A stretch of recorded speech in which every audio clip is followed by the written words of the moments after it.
मोदी सरकार ने जातिगत जनगणना कराने का फैसला किया है। इस वक्त बातचीत के लिए हमारे साथ केंद्रीय राज्य मंत्री अनुप्रिया पटेल मौजूद है। सबसे पहला सवाल मैम, किस तरह से आप देख रही हैं जो फैसला मोदी सरकार द्वारा किया गया है? ऐतिहासिक फैसला है और अपना दल एस की ओर से माननीय प्रधानमंत्री जी को बहुत बहुत आभार। लगातार इस मांग को हमारी पार्टी उठाती रही।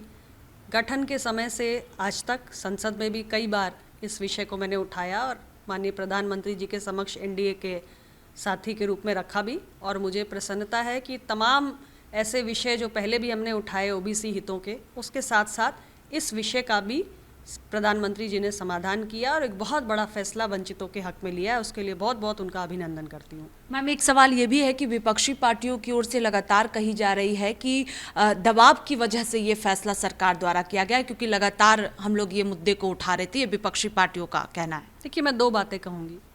विपक्षी पार्टी यानी कांग्रेस, यूपीए में शामिल दल, इंडी गठबंधन के साथी, इनके पास तो पहले भी मौका था। कांग्रेस के पास और इनके साथियों के पास तो पहले भी मौका था। तो आज वंचित वर्ग ये देख रहा है कि जब आपके पास मौका था, जब आप कर सकते थे, तब आपने नहीं किया। लेकिन प्रधानमंत्री नरेंद्र मोदी जी के नेतृत्व वाली एनडीए की सरकार ने जब उनके पास मौका आया तब इसको करके दिखा दिया।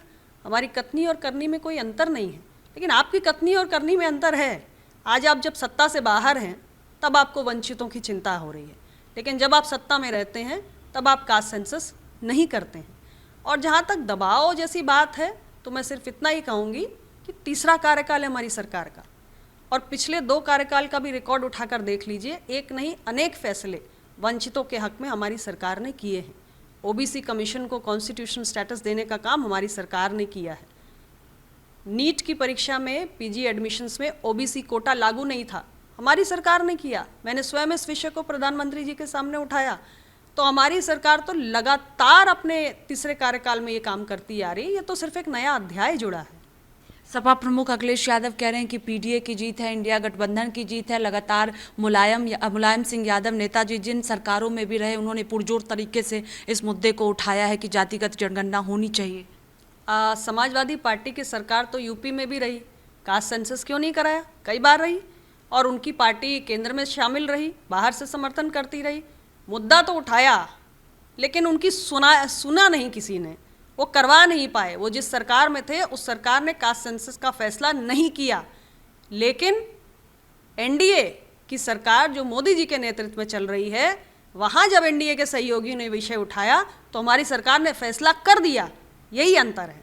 आखिरी सवाल है कि इसको चुनाव से भी जोड़ा जा रहा है कि अचानक आखिरकार क्यों ये फैसला किया गया, और कांग्रेस पार्टी ये भी कह रही है कि अब ऐलान तो कर दिया गया है, डेडलाइन क्या होगी इसकी? अब डेडलाइन के संबंध में राहुल जी को इतना ही कहूँगी कि हमें 6 दशक नहीं लगेंगे आपकी तरह। हमारी सरकार ने वो फैसला किया जो आप कभी नहीं कर पाए, आपकी पार्टी, आपकी सरकार कभी नहीं कर पाई।